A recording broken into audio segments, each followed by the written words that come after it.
hein, à l'échelle du 04, mais en tout cas des gens extrêmement motivés, et ça fait vraiment très très plaisir. Cette campagne, Stéphane l'a dit, elle dure depuis 6 mois, parce que la France Insoumise est en campagne depuis le mois de décembre. On a fait une campagne qui s'est appuyée sur la forme même de la France Insoumise, c'est-à-dire les groupes d'appui. Il faut savoir, je pense que beaucoup de gens le savent ici, mais c'est les groupes d'appui qui ont organisé la campagne. C'est eux qui ont décidé ce qu'ils souhaitaient défendre comme thème, qui ont organisé les réunions publiques, qui ont réservé les salles, qui sont allés coller, qui sont allés tracter. C'est eux qui nous ont dit qu'il faudrait venir à tel endroit. C'est eux qui ont organisé les déboulés de la caravane insoumise, qui nous ont logés, qui nous ont nourris, et puis qui ont été partout dans le département pour porter la parole de l'avenir en commun. Et ça, c'est absolument énorme. Et quoi qu'il arrive dimanche soir, rien n'est perdu, parce que cette campagne-là, ça a été une véritable campagne d'éducation populaire. On a tous appris, on a tous construit, et c'est quelque chose de fabuleux qui s'est passé pendant cette campagne. Alors après, la campagne a un tout petit peu changé de visage pour moi, en tout cas, depuis une dizaine de jours, 15 même, parce que, vous le savez, nous sommes opposés dimanche soir à quelqu'un qui a fait campagne sur cette question essentielle, je pense, pour vous. Souhaitez-vous que le 18 juin, les Alpes de Haute-Provence entrent au gouvernement? Donc c'est la question qui nous est posée. Et donc, fatalement, on a vu arriver des gens qu'on n'attendait pas. Donc j'ai eu à répondre à des interviews sur Europe 1, RTL, LCI, France 2, France 3, la télé allemande, et j'en passe parce que j'en oublie, sur CNews, etc., etc.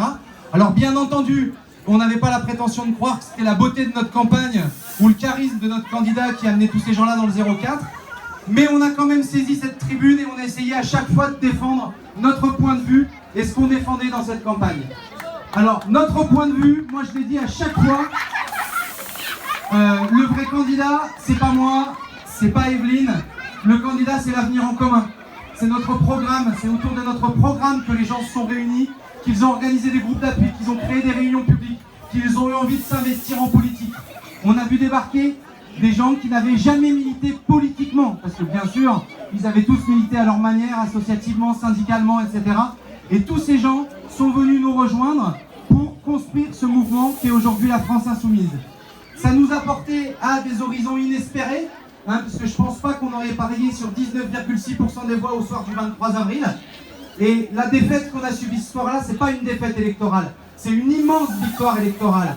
Malheureusement, c'est une défaite politique, parce qu'on a raté ce soir-là une chance incroyable, celle de pouvoir changer complètement de modèle, celle de pouvoir renverser les institutions de la Ve République. Qu'est-ce que tu dis, Olivier? À 6 électeurs de bureau de vote. Oui, tout à fait, à 6 électeurs par bureau de vote près, c'est le calcul que nous avons fait. 6 électeurs, c'est rien du tout. S'il y avait eu 6 voix de plus dans chaque bureau de vote, on était devant M. Fillon, on était devant Mme Le Pen, et on aurait eu un débat de deuxième tour, Jean-Luc Mélenchon, Emmanuel Macron, qui aurait sans doute ressemblé à autre chose que ce qu'on a vu. Donc, il ne faut pas croire qu'on a perdu, on n'a pas perdu. On a perdu électoralement, on en était très déçus. Il y a eu un moment où ça a été un petit peu dur pour les copains qui avaient milité comme des fous, pour les quartiers populaires de Manosque qui ont voté très massivement au premier tour, ce qui n'était jamais arrivé depuis plus de 15 ans, et qui ont voté massivement Jean-Luc Mélenchon, et qui se sont étrangement massivement abstenus au second tour. Pour tous ces gens-là, ça a été un coup, parce que c'était sûr que si Jean-Luc arrivait à l'Élysée, on ne faisait pas la même campagne que celle qu'on a fait derrière. Je vous rappelle quand même que depuis on a pris des coups, on en a pris beaucoup. On s'est fait traiter de complice du fascisme, de complice du Front National, on s'est fait traiter d'irresponsable, et j'en passe, et des meilleurs. Depuis que Jean-Luc s'est présenté à Marseille, ça a redoublé. Alors j'imagine qu'ici, il y en a pour qui Jean-Luc Mélenchon n'est pas forcément leur personnalité préférée, mais la question n'est pas là. La question est que Jean-Luc a été un porte-parole absolument formidable pendant cette campagne. Un porte-parole de quoi? Un porte-parole de l'avenir en commun. Et c'est tout ce qui compte. Et nous sommes tellement aveuglés par les institutions de la Ve République que même nous, il y a eu un moment où on s'est dit « Ah, on a perdu ». Parce qu'avec l'inversion du calendrier décidé par M. Jospin, avec l'arrivée du quinquennat qui a été décidé par M. Chirac, il y a eu juste une petite modalité d'élection qui a changé. Simplement, les législatives arrivent après les présidentielles. On peut se dire c'est pas grave, c'est juste une question d'organisation. Mais en fait, c'est un changement de modèle politique. Parce que depuis, les élections législatives sont considérées comme la chambre d'enregistrement de l'élection présidentielle. D'abord, on élit un type, et on sait bien que le type qu'on a élu la dernière fois n'est porté par aucun mouvement populaire et qu'il a été élu par défaut parce qu'il nous nous a amené Madame Le Pen au second tour et que face à Madame Le Pen, n'importe qui aurait gagné. Et donc il a gagné, très bien, on en prend acte. Il a eu au moins l'honnêteté d'annoncer la couleur en nommant un gouvernement ni de gauche, en annonçant dès maintenant qu'il allait détruire le code du travail par ordonnance, qu'il allait réduire au maximum le pouvoir du Parlement, qu'il allait introduire, je ne sais pas si tout le monde l'a lu ça, des éléments de l'état d'urgence dans le droit commun. Son premier geste, c'est terrible, il faut le savoir. Alors j'étais en débat cet après-midi, parce que donc, je suis invité à des débats. Nous étions 7 hommes blancs assis autour d'une table. Il y avait donc Monsieur Girard, le représentant du Front National. Il y avait Monsieur Pisano, le représentant de Debout la France. Monsieur Castel, le représentant des Républicains, maintenant que l'autre s'est craché en vol. Qui y avait d'autre, Jean-Pierre? Monsieur Bravard, le représentant de l'UPR. Monsieur Castaner, le représentant d'En Marche. Et moi-même, je crois que je n'ai oublié personne, j'espère. Eh bien, cet après-midi, j'ai essayé d'interpeller un petit peu sur cette question de l'état d'urgence. On nous a posé des questions sur les migrants. Parce que je voudrais quand même souligner une petite chose, c'est que les seuls qui nous posent des questions sur le programme, ce sont les radios et les télés locales. On en pense ce qu'on en veut de DC TV, on en pense ce qu'on en veut d'Alpe 1. On ne peut pas dire qu'ils soient dans notre camp au niveau politique. Mais par contre, ils nous posent des questions sur le programme. Et de la même manière, bon ça on n'est pas surpris, quand Zinzine nous interviewe, il nous interviewe sur le programme. Ailleurs, on nous demande, alors, quel est votre principal adversaire? Pour que je puisse dire, mon principal adversaire, c'est Monsieur Castaner. Pour qu'on puisse dire, ah, votre adversaire, ce n'est pas l'extrême droite, ce n'est pas la droite, vous êtes des complices du Front National. C'est ça qu'on essaye de me faire dire à chaque fois. Donc moi, je réponds toujours la même chose. L'adversaire de la France insoumise, c'est le Front National, c'est l'extrême droite, et c'est la droite. Nous les avons combattus pied à pied depuis des années, et on continue, et on continuera. Et nous prenons notre part. Parce que Madame Le Pen était créditée de 30% dans les sondages à 6 semaines du premier tour. Elle a fait 21,7. C'est beaucoup trop. Mais les 8 points de différence, c'est nous qui sommes allés les chercher. Et on n'est pas allés les chercher en faisant comme M. Sarkozy en 2007. On n'est pas allé les chercher en adoptant un discours xénophobe, un discours anti-migrant, un discours de peur. On est allé les chercher en leur disant, vous voulez mettre un coup de pied dans la fourmilière, vous êtes dégoûtés, nous on vous offre une autre manière de le faire. Et cette manière de le faire, c'est un programme progressiste, un programme positif, un programme qui regarde vers l'avant. Alors je sais que M. Castaner, encore lui, dit que nous sommes des nostalgiques du vieux monde. La preuve, nous sommes des nostalgiques du vieux monde, nous voulons une 6e République, nous voulons développer les frontières de l'humanité, nous voulons une planification écologique. Nous voulons un changement de modèle absolu au niveau de la consommation, du modèle de production. C'est vrai que c'est terriblement passéiste. Eh bien, on l'assume. Non, nous sommes le nouveau monde, Monsieur Castaner, et nous allons le construire avec ou sans vous.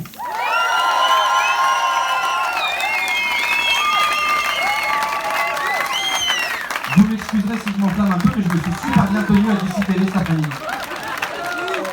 J'ai même mis une chemise. Je sais qu'il y en a qui ont gueulé parce que j'avais un t-shirt sur l'affiche. Je m'excuse auprès d'eux. Je suis désolé, je n'avais que des t-shirts. J'ai acheté une chemise très récemment. Si, c'est vrai. J'ai pas encore acheté de cravate. Donc, pour avancer là-dessus, j'ai toujours dit que notre adversaire c'était la droite et l'extrême droite. Et puis je terminais, effectivement, par dire que vu le gouvernement auquel il appartient, vu ces dernières prises de position dans les médias, vu les politiques qu'il défend aujourd'hui, eh bien effectivement, peut-être que M. Castaner est aujourd'hui le candidat de droite le mieux placé sur cette circonscription. Nous sommes les candidats de gauche les mieux placés sur cette circonscription. Notre programme n'est ni de droite ni de droite. Et nous l'affirmerons jusqu'au bout et on va gagner. On va gagner, ou pas, mais dans tous les cas, on va gagner. Pourquoi? Parce que cette campagne qu'on a menée, ça a été, je peux dire des gros mots entre nous, ça a été une putain de belle campagne, ça a été magnifique. On est allé partout, on a été reçus partout avec des sourires. Bon, des fois, pas toujours sur le marché barcelonais, c'est pas toujours vrai. Mais ceux qui nous recevaient avec le sourire et avec envie. Moi, ce qui m'a frappé pendant cette campagne, que ce soit celle des présidentielles ou celle des législatives, c'est que dans toutes les réunions politiques auxquelles j'ai participé, personne n'est venu nous demander on en est où dans les sondages, est-ce qu'on va faire alliance avec un tel ou un tel, etc. Les gens venaient en nous disant ok, le point 39, là j'ai bien compris, mais combien de proportionnels, combien de tirages au sort, la transition écologique, ok, vous dites 300 000 emplois sur l'agriculture biologique, mais vous les cherchez où ces 300 000 emplois? Ça veut dire que les gens se sont emparés de ce programme. C'est le programme le plus complet, le plus concret, le plus global qui soit. On nous traite d'irresponsables. On nous regarde avec un peu de condescendance. Ah, bon, la France insoumise, c'est des ados attardés. Hein, ils aimeraient bien que le monde soit beau, sans frontières, et que ça soit joli comme tout. C'est nous qui sommes irresponsables. C'est nous qui voulons continuer à détruire la planète, à continuer le nucléaire, à ouvrir l'exploitation des gaz de schiste. C'est nous qui voulons continuer avec cette 5e République qui ne donne plus la parole à personne et où un seul homme peut déclencher une guerre. C'est nous qui sommes irresponsables quand nous disons qu'il y a 9 millions de pauvres dans ce pays, qu'il y a des dizaines de milliers, beaucoup plus que ça, de chômeurs, et qu'il est temps de sortir de ce modèle complètement stupide. C'est nous qui sommes irresponsables, qui avons fait une émission de 5h30 pour chiffrer intégralement notre programme. C'est nous qui sommes irresponsables de vouloir ramener la retraite à 60 ans, parce que pour la première fois dans notre pays, l'espérance de vie et l'espérance de vie en bonne santé reculent. Et vous savez comment on finance ça? Le retour des retraites à 60 ans, parce qu'on me dit combien ça coûte à chaque fois que je le dis. On le finance par une toute petite mesure, toute simple. L'obligation d'égalité salariale entre les hommes et les femmes dans toutes les entreprises de ce pays, dans les services publics, partout. Et bien ça suffit pour financer le retour à la retraite à 60 ans pour tout le monde. Notre pays n'a jamais été aussi riche de son histoire. Il y a de l'argent partout. Alors Jean-Luc, en 2012, il avait tendance à dire, quand on lui demandait combien ça coûte, il parlait de Jacques Généreux, qui a été le directeur économique de notre programme, il disait « Jacques sait où est l'argent, moi je sais où est Jacques ». Et bien nous, on peut dire la même chose aujourd'hui, parce qu'il y a 137 économistes de 17 pays différents qui ont participé au programme, qui l'ont chiffré. Ça a été salué par la plupart des associations et par la plupart des groupes d'économistes comme le programme le plus crédible au niveau économique. Alors après, le petit creux, et ce qui se pose en creux, c'est que le programme économique de M. Macron, il n'est pas écrit. Hein, on sait ce qu'il prépare, mais il ne nous l'a jamais présenté. Donc c'est difficile de parler projet contre projet. Et ça a été terrible depuis l'entre-deux tours, la manière dont on a confisqué le débat. C'est-à-dire qu'il n'y avait plus de projet, il n'y avait plus de discussion, il n'y avait plus de volonté d'aller vers l'avenir, il y avait est-ce que vous êtes contre le Front National ou pour le Front National? Et la seule et unique manière d'être contre le Front National, c'était de voter pour Emmanuel Macron. Je vous le dis parce que nous, tout à l'heure Stéphane a dit, nous clôturons cette campagne, j'ajoute 3 mots. Nous clôturons cette campagne du premier tour. Nous serons au deuxième tour et nous nous battrons pour emporter cette élection. Mais je vous préviens tout de suite, préparez-vous. S'il y a le Front National au second tour, et que nous sommes au second tour, on ne va plus nous parler que de ça. Alors nous, on continuera à parler de notre programme, on continuera à se battre, mais je vous préviens, préparez-vous, c'est ce qui nous attend.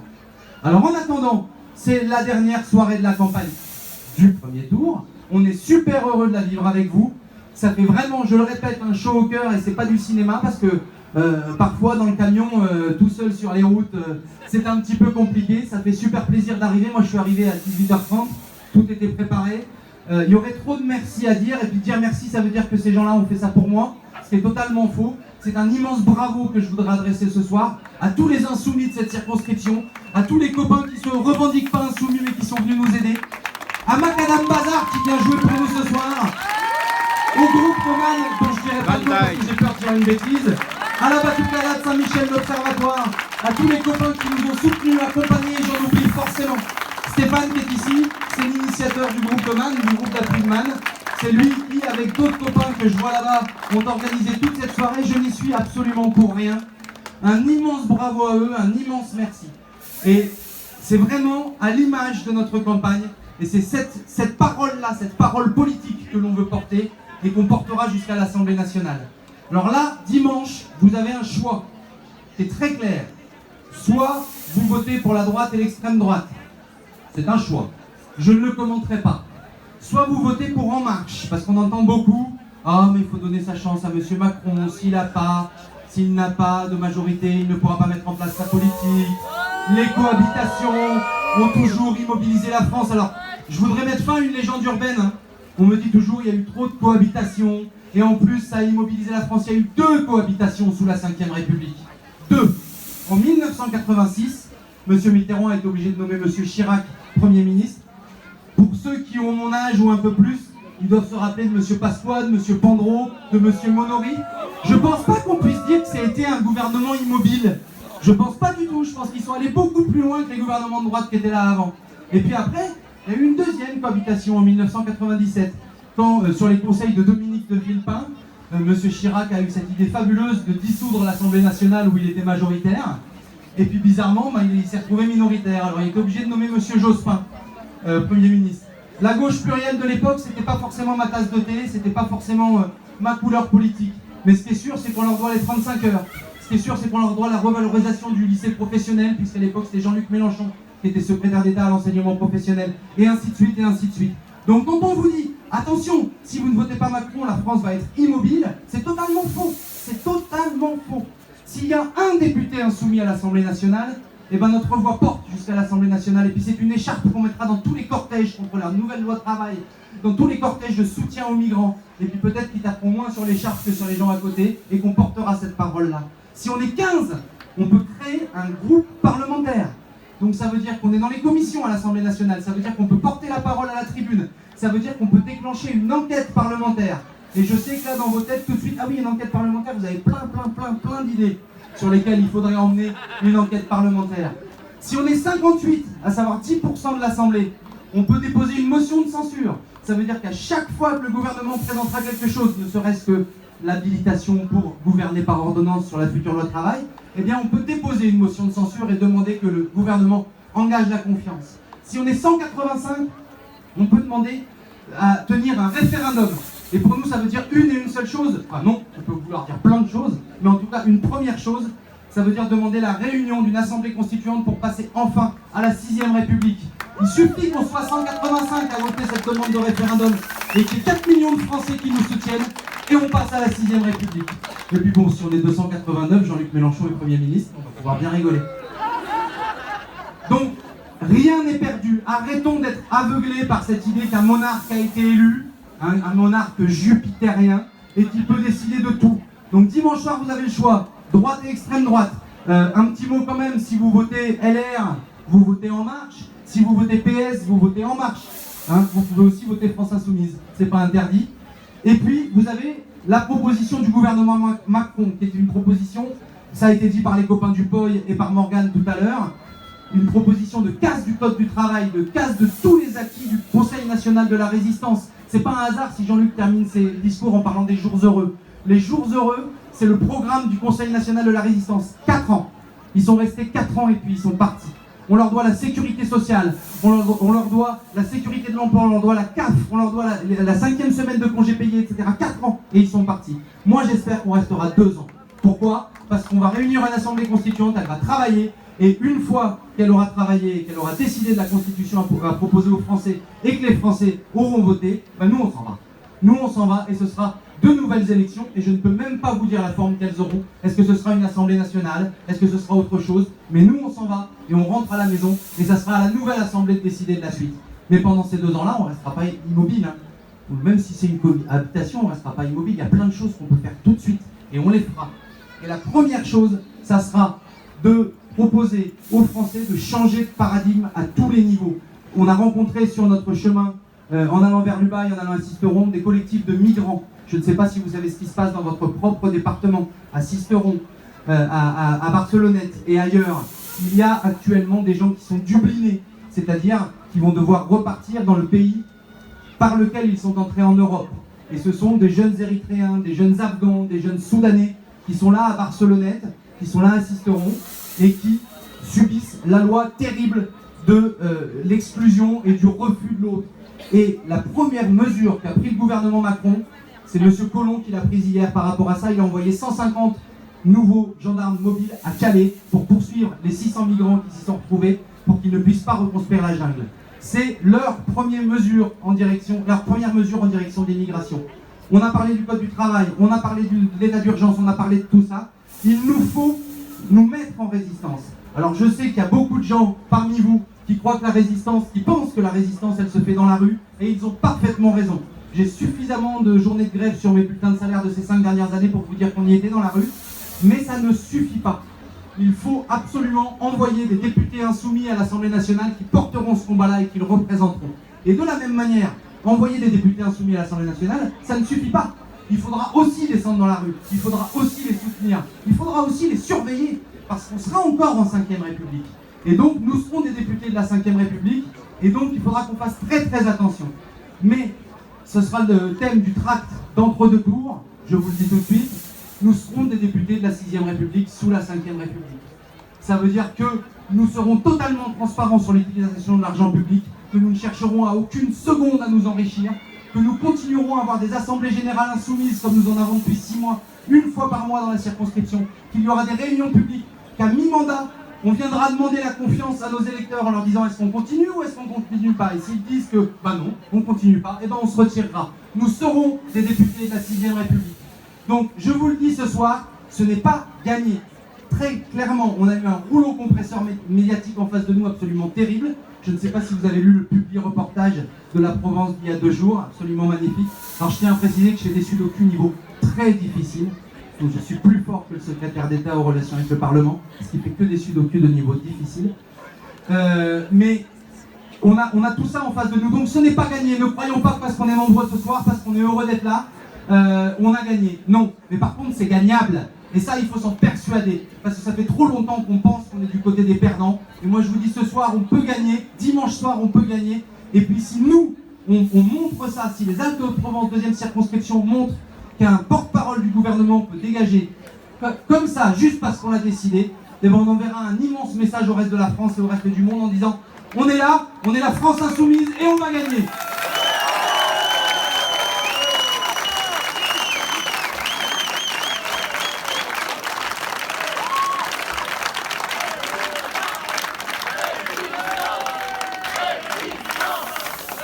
Ça, c'est le pays de la mode du Caire.